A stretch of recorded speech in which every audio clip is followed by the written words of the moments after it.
Hello, everybody. I'm Ranger Diver Pro Staffer Steve Graff, and you're watching Tackle Talk Live. That's right. You've tuned in to the show that will help make you a better angler, and today we've got some special guests, or a special guest, that's going to give you some professional secrets on how he won Stage 5 of the MLF Tour this past week. Justin Lucas, MLF Pro Justin Lucas, is going to be joining us. And before we get to Justin, real quick, we've got another angler we're going to introduce to you. This is Rusty. He is fresh off the K9 Pro Tour, and Rusty's had a lot of success in the Pro Tour, but Rusty's also, he's kind of tight-lipped. He doesn't like to give you much information when it comes to how he catches the big ones. But Rusty, glad to have you, son. Glad you're with us today. See, he's short on words. He doesn't have much to say. But anyway, we do have a guy that's going to have something to say today. His name is Justin Lucas. And again, we're going to get with Justin here in just a minute. We're also today going to cover the Bass Champs Mega Bass, the Mega Bucks tournament on Lake Fork, which had a record turnout.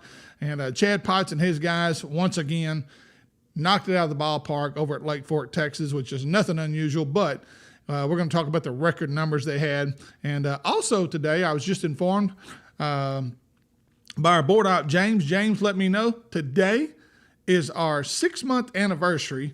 And that's right, Kevin Jean is not here today. He's on the Florida beach today. Yeah, that's right, catching some rays, getting a good suntan. Hope he's using sunscreen. And but no, his daughter's down there playing softball in the national championship tournament down there in Florida. Kevin and his wife are down there with Emery. Good luck to you guys. Hope y'all do really well this week and bring home a championship for us. And Kevin will be back with us next week. But real quick, got 2 sponsors I want to recognize. One is the Boat Shop. Raymond Kidd and his guys up there at the Boat Shop in Shreveport, Louisiana, do an outstanding job. They're also a Sea Arc dealer. If you're looking for a new boat, a metal boat that's one of the best, whether it's a crappie rig or a bass fishing rig, go see Raymond Kidd at the Boat Shop. They're also a Garmin dealer, and they carry all the Garmin electronics as well as Garmin trolling motors. Saw one of the day on the boat, and Raymond said it is cat's meow, top of the line, nothing but good reviews about it. So if you're interested in Garmin or Garmin trolling motor, make sure you go see Raymond Kidd at the Boat Shop right there in Shreveport, Louisiana. You can also give them a call if you need to make an appointment. They're on 2410 Sanford Avenue in Shreveport, but you can call them at 318-402-0399. Also, 3J's 408 in Cypress Knee Outdoors, John Abraham and the guys do an outstanding job of stocking anything you would need for fishing or hunting. With hunting season coming up, dove season opens up at the end of August, September 1. It's a great time to start stocking up on ammunition, getting ready. Maybe you need a new shotgun for hunting season. John's got a great selection of ammo as well as guns out there. And for all you fishermen that like to fish year-round, even in the hot summertime, he's got a great supply of everything from Zoom, Strike King, Sandtone, V&M. He's got the entire line of tackle that you would need to help make you a better angler and put fish in your boat. If you'd like to go to Cypress, Louisiana, just south of Natchitoches, located 1 mile east of I-49, exit 27, or you can call them at 318-238-HUNT and make sure you told them you heard about it on Tackle Talk Live. So I'm going to let Rusty, I think you've had enough to say today, and congratulations on all your success on the K9 Bass Pro Tour, and we wish you best of luck in the future. We're going to get Justin Lucas on the phone now. And again, Justin is one of those guys who I have known for a long time. He's one of the greatest touring pros that there is on the circuit, and Justin has had a lot of success, and looking forward to having him on today. You're going to get some good insight from this guy as to exactly how he caught them and up there at Wisconsin. So looking forward to having Justin on. Hey, and speaking of the devil, we've got Justin Lucas on the phone with us right now. Justin, how you doing, buddy? I'm doing great. How about you guys? We are doing absolutely awesome. We're missing. I'm missing my co-host. I'm missing my left arm today. Kevin Jean with V&M Baits, general manager for V&M. You probably know him, Justin. And Kevin is the co-host and the owner of this program. And so I'm flying solo today, Justin. But hey, that's not a problem. We've got you on the phone with us, and between me and you, we're going to make this thing work, dude. That sounds good, man. No problem, Steve. All right. Well, I'm going to start it off real quick. Justin, basically, how does it feel? And man, there ain't nobody more proud of you than I am. I've known you for a long time, and I know the success you've had. I know some of the struggles you've had, just like all anglers. But boy, when that success comes and victory comes, it is sweet. How does it feel to get your first MLF Tour win? Yeah, man. We have known each other a long time, and it is it's a flood of emotions. You know, it's not. I'm not the guy that's winning out there every single year. Really, there's very, very, very few guys that do. And so it's been a while for me. You know, of course, I won Angler of the Year a couple of years ago, but I hadn't won a tournament in 4 years. And I especially haven't really even got close until just a few weeks ago at Heavy Hitters. I finished fourth and kind of had a taste of it. And it felt really good to have that taste of victory close by again. And so to go out there at the very next event and be able to capitalize on it and get it, it really doesn't get any sweeter, man. I told my wife, I said, there's, you know, getting married to you, the day I got married to you, the day our son was born, and then this, it's the same type of high. But of course, those were better days when my son was born and when I got married to her. Amen. Amen. From a competitive standpoint, you know, that's as good as it gets. So it's really, truly amazing.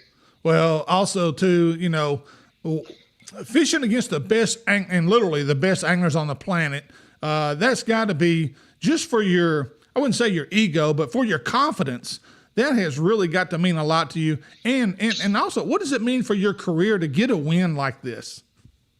Well, it does. It does a lot for me from a confidence standpoint. You know, I just feel like I can go out there now and I don't have to prove myself in this format. I know I can win in this format now, and that's a really great feeling. But yeah, I don't know, man. For my career, I feel like my career has already been, you know, it's already been kind of solidified in a sense that I won Angler of the Year, and I had won a couple other, you know, Elite Series tournaments back in 15 and 16, and then Angler of the Year in 18. But you know, when you go a couple of years without a whole lot of exciting. Hold on 1 second, buddy. Pick one up. I got my 2-year-old. I hear that. Told him he could have a bag of worms if he came out here and was good. Here you go. You know, when you haven't done anything in a couple of years, you really just you want to do it for yourself. You know, more than anything else. I didn't win this tournament for anybody but myself. And, you know, it just feels really amazing when you can do that. Because at this point, the money is what it is. Like, you know, I've got this career built. I don't have to have those big giant checks to make a living doing this. And I don't have to have the trophy to make a living doing this. But I need to have the confidence that I can continue to win to make a living doing this. So it was really important for myself in that aspect. Well, Justin, switching over to MLF, I mean, that was the goal for all you anglers. You guys wanted to be able to make a living without necessarily having to win every event or every time you back your boat in the water. How has that worked out so far with Major League Fishing from your perspective? You know, I think our first year, it was a big learning experience at Major League Fishing. But I think this year, being our second year and, you know, going to a 2-pound minimum at all 5 of the fisheries we went to, coverage-wise, you know, they're keeping the cameras on the guys for longer, letting them explain the techniques that they're doing. And that's been fantastic because now we're targeting better fish and talking about how we're catching them. And that's what people that love tournament bass fishing want to hear. The great thing, though, about Major League Fishing is the no-limit format, because that is what will bring new eyes into the sport. Mm-hmm. You know, new people just don't understand, and they don't get excited about culling fish and, you know, and trying to understand a 5-fish format and all that. But when you tell them, hey, Justin Lucas caught 50 fish for 141 pounds in one day, they're blown away by that. Oh, yeah. And so, you know, if we can continue to merge it, I feel like this year has been a tremendous success, merging both of them together, you know, the quality fish with, with the numbers. It's just that really, to me, is it's been a fantastic thing. Well, get the one you want. I'm sorry, Steve. That's okay. He's digging through my Berkeley power bait right now, and he's wanting a whole giant bag, of course. He doesn't want just one. So, Hey, give him what he wants. Give him a sucker, whatever it takes, man. Yeah. He'd rather have Berkeley power bait than a sucker. There you go. All right, well, let's move on here. Let's go to the Great Lakes. Let's talk about the Great Lakes because, Justin, is there any place more intimidating probably than the Great Lakes? Well, yeah, the Red River. Yeah, I live on that. I know about that one. No, I think they are, they're easily the most intimidating things because they're essentially, they're oceans. That's what they are. Right, and, right. Yeah, they're extremely intimidating. I grew up in Northern California. We didn't have anything like that big a body of water like that except the Pacific Ocean. And so I just never grew up fishing places like that. So it did take me a few years to get comfortable and start to understand how the fish migrate on those lakes and everything. But, after you do it a few times, as long as I have now, this is my 10th year fishing as a pro, you really start to learn and understand the characteristics of the places and how the fish, migrate and move and all that stuff. And I feel like I've got a good hold on it now. Well, Major League Fishing made this event a trailer tournament. And how important or how big a factor was that for all the anglers in this event? What's awesome about that is you don't have to cancel a tournament day. Right. We can all go fishing every single day, pretty much anywhere you want to go if you've got a trailering policy. And they told us before we started practice that we were going to have a trailering policy for that whole event for the simple fact that, it can be very dangerous out there and you can get those pop-up storms and stuff and you can get stuck out there and it's not fun. It is dangerous. I think it was a great call by the league to have the trailering policy in effect because we all have boat officials with us at all times. So there can't be any funny business going on when you've got your boat official with you. And, it just was safer for everyone rather than guys trying to run, long distances in those big waves and everything. So that's one of the things that makes Major League Fishing so cool in my mind is the flexibility that they have to do things like that. And man, I was really excited when they announced it. I thought I was going to I started my practice really far away because of it. And it ended up where I ended up fishing right back by the takeoff. So I probably had one of the easier weeks out of everyone because some of those guys were going there an hour early just to pick up their guy to trailer up, 45, 50 minutes away to wherever they were going to put in.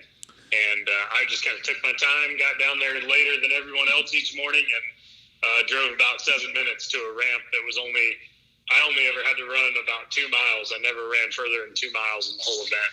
Right. I actually think I burned about 7 gallons of fuel in 3 days of fishing. Well, and not only did it save you fuel, it saved you time by trailering. It also, people don't understand the physical wear and tear on an angler making a long run, especially on those type of bodies of water, whether it's Sam Rayburn, Toledo Bend. When it gets rough, those long runs really play on your body, don't they?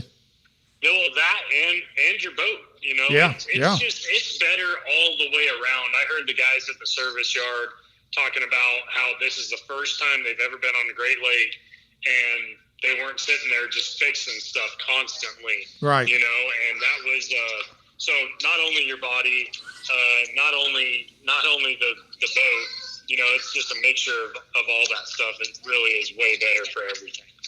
Well, I'm sitting here looking at the qualifying round, day 2. I'm looking at the total standings. And Justin, let's just go ahead and say it what it was. You pretty much dominated this event from start to finish. I mean, you really, was it part of, what was your strategy going into this event? Did you already have, with your experience on the lake, did you have preconceived ideas as to where you needed to be in order to pull out a victory here?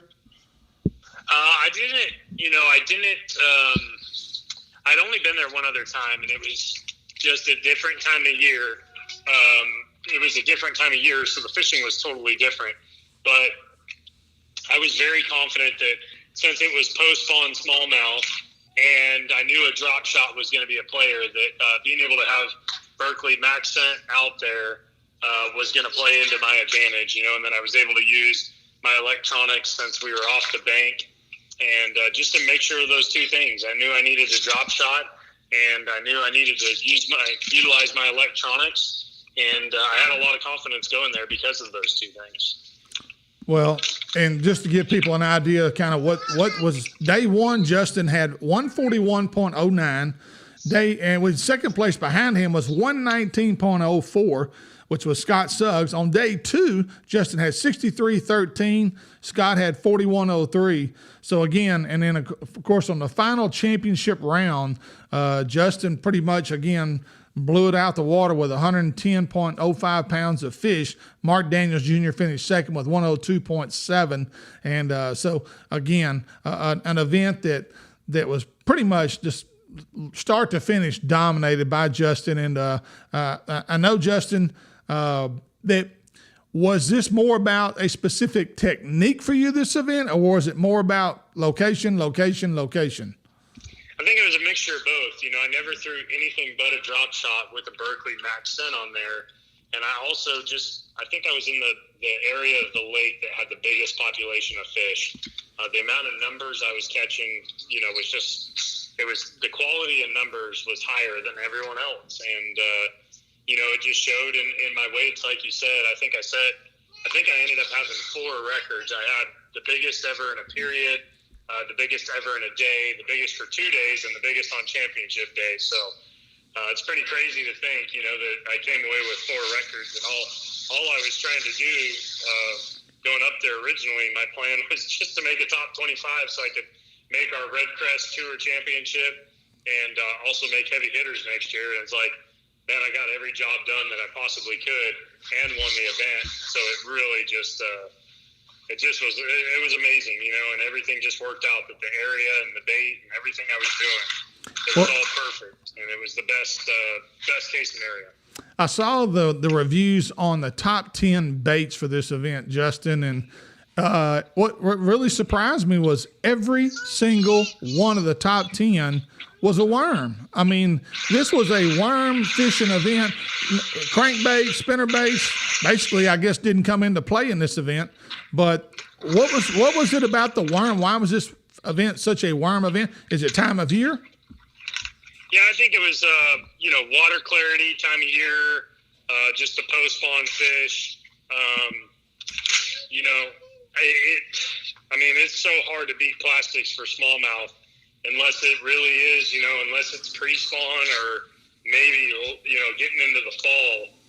If you're spawn or post-spawn or summertime for smallmouth bass, there's really nothing better to throw than, a drop shot, Ned rig, some type of plastic. Right. And that's no secret, everybody knows that, of course. And I didn't even ever bring out, I think I might have thrown a jerkbait twice in practice. And you just know, you get that feeling if it was going to happen, you would have caught a couple on it in some of those key areas, but I never got a bite on it.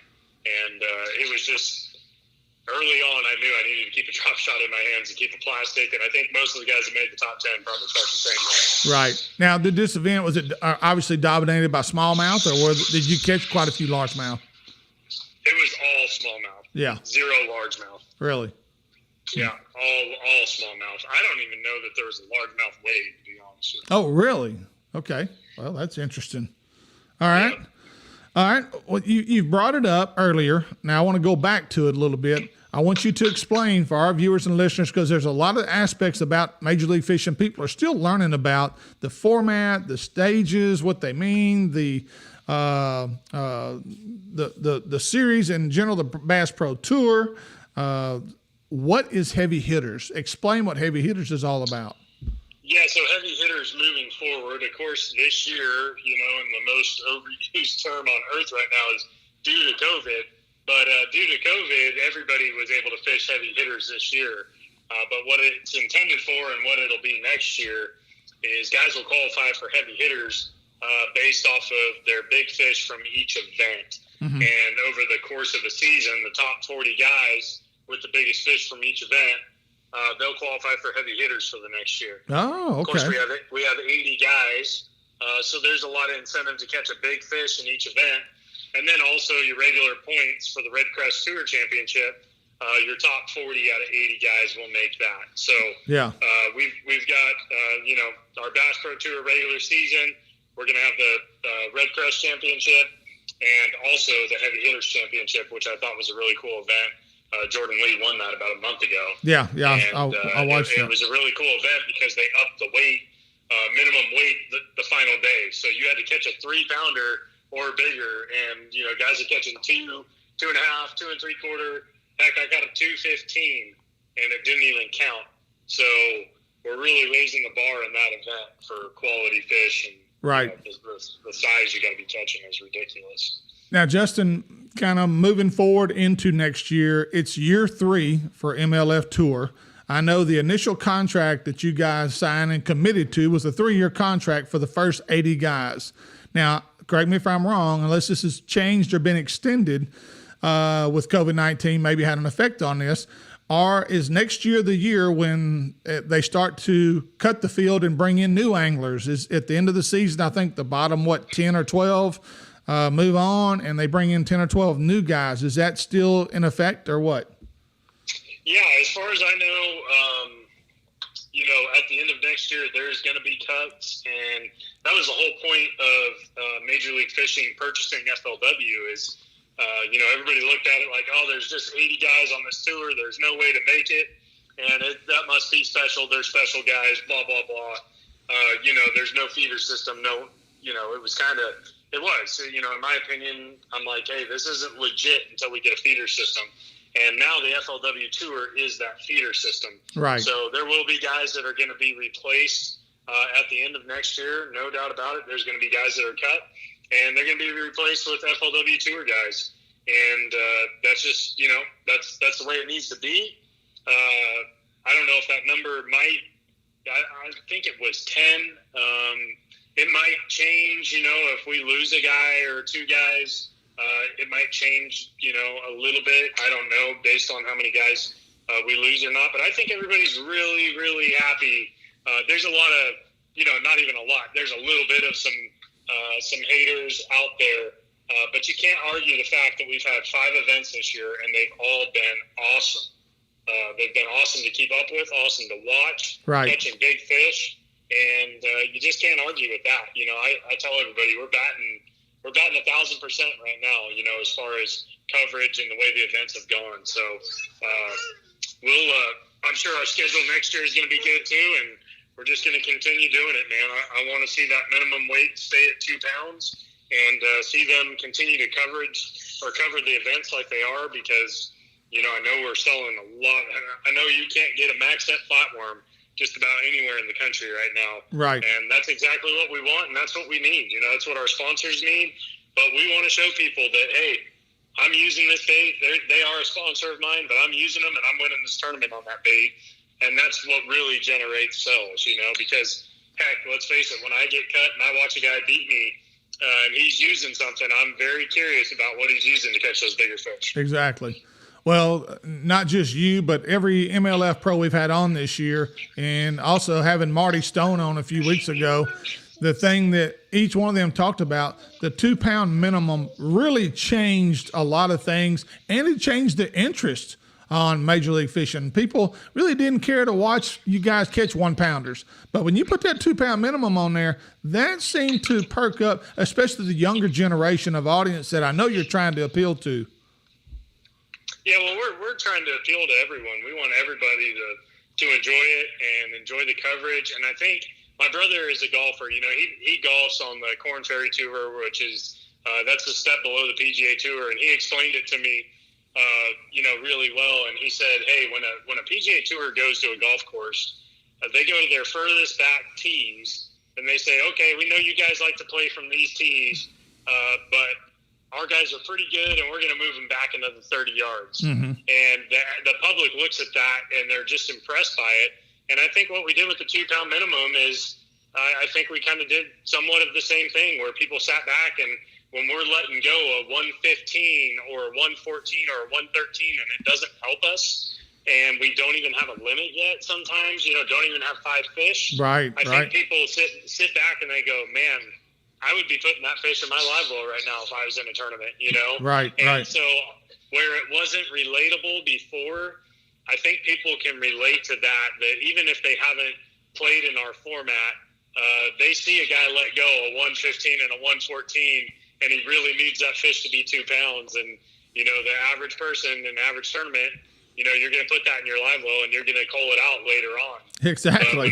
When it doesn't help you, you're really setting a pretty high standard. Yeah, you really are. And kudos to MLF for that. Also, coming up, I guess, for the rest of the year, of course, you've got the Red Crest Cup coming up in 2021 out of Tulsa, Oklahoma on Grand Lake of the Cherokees. Great body of water. That'll be February 23rd through the 27th.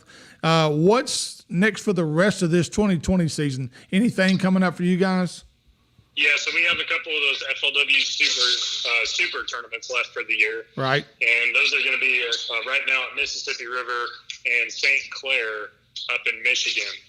And so we've got those. We'll be finished by the end of August, and then I'll have at least one Major League Fishing Cup later this fall. So we've still got a few events left this year. Heck, man, I'd love to get another win. But what a way to finish out the regular season on the Bass Pro Tour. Oh, heck yeah. Well, Justin, man, congratulations. We are extremely happy for you, you and your family, because that's a big win, not just for you, but for all those that support you and behind you. And as an angler myself, I know what that means to your family and and your career. I mean, when you get a win, it just substantiates you as one of those guys, and it's just it couldn't happen to a better guy. And I'm really happy for you, man. Well, I appreciate it, Steve. I always love coming on your show, and thank you very much for having me on. Texted me the other day when you said I'd like to have you on. I'll always say yes. So well, we appreciate you having me. We thank you for that too, Justin. All right, that's going to wrap us up with Justin Lucas. Justin, thank you again, and best wishes for the rest of 2020 and the Red Crest Cup. Hopefully we'll talk to you after the Red Crest Cup. That'd be awesome. I'd love to get a W there. All right. Justin Lucas, MLF Pro, fresh off his big win at up there in Wisconsin. And we can't say thank you enough for Justin coming on with us. Real quick, again, I want to thank the Boat Shop for all their support. Raymond Kidd and his staff, as well as John Abraham, Cypress and E Outdoors, and 3J's Four-Way down there south of Natchitoches, Louisiana. And great places, great sponsors of the show. We're going to wrap up real quick. Mega Bass from Lake Fork took place over there this past weekend, July the 19th on Sunday. It was a Sunday tournament. North Louisiana's Tommy Ellis won this event with a 10.49 bass. And, of course, Lake Fork, I believe the slot limit is 17 to 24, if I'm not mistaken. I think that's right. Or wait a minute. Maybe it's 14 to 24. Anyway, there's a slot limit there. 24, I think, is the top end of that scale, and it has to be over 24 in order for you to weigh it. So there's a lot of 5 and 6 pound fish that are caught in these kind of events at Lake Fork that never get weighed in.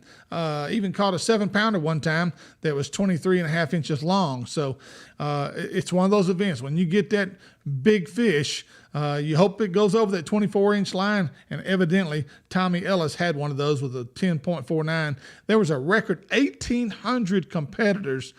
Chad Potsdam had a great turnout for this event. Congratulations, Chad, for putting on a tremendous event.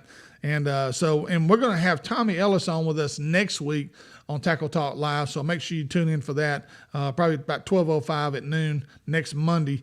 And also, it took at least an 8.37 pounder to win an hour. They gave $15,000 cash, first place prize each hour at Lake Fork. Again, Bass Champs, they just do a great job. And but it did take an 8.37 each hour of the 7 hours to win that $15,000 first place prize. I feel sorry for one guy in this event. There's a guy named Daryl Dodd of Como, Texas. He had a 9.81 and finished second in the 12 o'clock hour, which is when Tommy Ellis weighed in his big 10.49 to win the whole event. So Daryl, it cost him $14,000. He would have won $15,000 instead of $1,000. $1,000 was for second, and so I'm sure he waited probably as long as he could. And I'm sure this 10.49 probably came in at the last second and was dropped on the scales at the last minute. Otherwise, Daryl Dodd probably would have held his fish and waited in the next hour, which he would have won. But it's a gamble sometimes on these big bass tournaments. And 3 times it took a 2.33 was weighed in for the last place check of each hour. Took at least a 2.33. 2.33 won it 3 times in that last place check. 87 anglers collected a check for this event. Again, pretty darn good. Pretty good payout. Also, upcoming events, real quick, ABA Bass Pro Shop Open Series. They're having their makeup tournament. There's one left for this circuit, as well as their 2-day championship. The makeup event will be August 15th. It's going to take place at Humphrey Pavilion on Sam Rayburn. So all you ABA Open Series guys, South Texas Division, make sure you know that the date. Make sure you make your reservations, book your rooms now, because that's going to be the makeup event on August the 15th. And then before the circuit ends, it will head to Lake Texoma for a 2-day championship combining both the East Texas and the South Texas division of this circuit. It'll be a 2-day championship held on Lake Texoma September 12th and 13th. So also, Bob Seeley Big Bass Splash will be taking place on Lake Fork in September 18th, 19th, and 20th. Make sure you start to check that out and start registering. September will be here before you know it, guys. I mean, we're already mid-July, so basically a month and a half, and we're there. So get ready. September will be here before you know it. Also, let's see here. The Cowboy division of the BFL will have its super tournament, 2-day championship on Rayburn, September 26th and 27th. Also will be taking place in the month of September. And also, don't forget, guys, you're fishing. If you're a Louisiana guy, your Louisiana fishing license expired June the 30th. Make sure you order and go online and get your new one, or go purchase your new one at a tackle dealer near you, Walmart, wherever. I do mine online. Some guys don't like doing them online because if you're a deer hunter, you're going to get paper tags when you print them out instead of the good waterproof material that the Louisiana Parks and Wildlife uses for their license. So, but I just laminate mine. Works good for me. And but make sure, again, June the 30th is when your Louisiana license expired. So go online right now. I renewed mine last night, so I'm good to go for another year. Texas, yours will expire August the 31st. So by August 1, August 2nd, you might start going online for Texas and renewing your license for the next year as well. So can't thank Justin Lucas enough for coming on today, joining us and giving us the breakdown of how he won the Stage 5 Major League Fishing Tour event. And also, missing Kevin. Kevin will be back next week, and looking forward to having him back and giving us a good report on how the girls did down there at the World Softball Championship down in Florida. Hopefully they'll bring back a victory, and but looking forward to getting Kevin back on with us as well next week. Again, I want to thank our fine sponsors, the Boat Shop, Raymond Kidd and the guys up there in Shreveport, as well as John Abraham and his staff down at Cypress Knee Outdoors and 3J's Four-Way, just south of Natchitoches, exit 27 off I-49. So stay tuned, because you're fixing to watch a Tackle Talk Live video tip of the week. This week, it's by me. It's a great product from Daiwa. Until next week, if you want to continue to be a better fisherman, continue to watch Tackle Talk Live.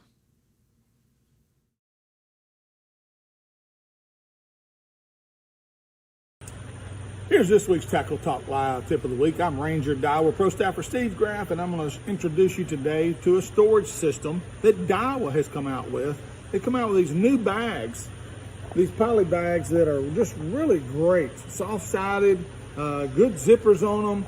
Just great for storage, especially, I like to store, especially my V&M, the big worm series, whether it's the straight wilds, the wild things, 10 and 12-inch worms. They're perfect for these size worms. And also, if you like to put scent inside your bags, you know, a lot of times the bags will leak. Well, when you put them in these containers, you don't have to worry about that no more. They're not going to leak. So make sure you check it. And Daiwa makes these in all different sizes. I even have smaller ones. I use the Daiwa, the smaller bags for the J-Bugs, for the V&M Hog Wilds. Same thing. Add scent to them. Put them in there. Don't worry about them. Again, they're easy to find in my boat. They're easy to store. They're easy to put my hands on a tournament day. And we all know time is money on tournament day. So if you want a great storage system, something where you can combine your soft plastics and individual bags, check out the Daiwa bags from Daiwa. That's this week's Tackle Talk Live tip of the week.